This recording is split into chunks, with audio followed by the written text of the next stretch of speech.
आन्तरिक रूपमा कसको निर्णायक भूमिका रह्यो?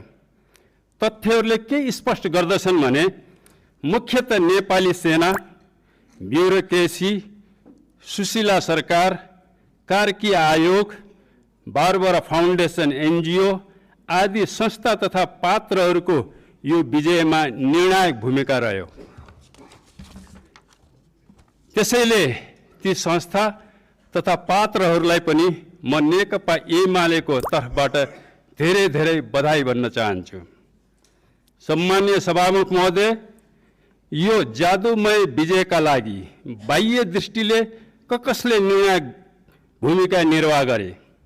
असंख्य तथ्यहरूले के स्पष्ट गर्दछन् भने अदृश्य शक्तिहरू, टिओबी, एआई, अल्गोरिदम, गोएबल्सहरू जसले राष्ट्रियता, लोकतन्त्र, गणतन्त्र, संघीयता, शान्ति र समृद्धिका नायकहरूलाई खुखार खलनायक र हत्याराको रूपमा स्थापित गरे, जसले देश जलाउने र आफ्नो राष्ट्रिय पहिचान मेटाउने खलपात्रहरूलाई महानायक बनाए, ती संस्था र पात्रहरूले नै बाह्य रूपमा यो जादुमय निर्णायक भूमिका खेले।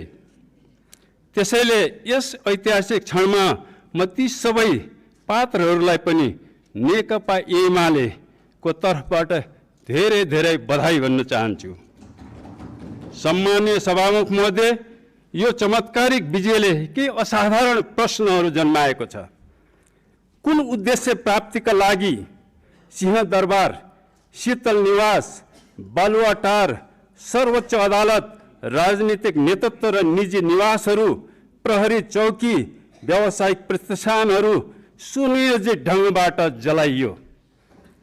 कुन उद्देश्य प्राप्तिका लागि कसले ती अबोध विद्यार्थीहरूलाई निषेधित क्षेत्र तोड्न उक्साइयो?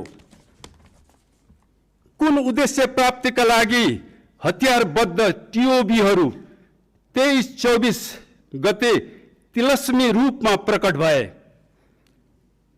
कुन उद्देश्य प्राप्तिका लागि गैर कानुनी ढङ्गबाट पूर्व प्रधानमन्त्री तथा गृहमन्त्रीहरूलाई गिरफ्तार गरियो?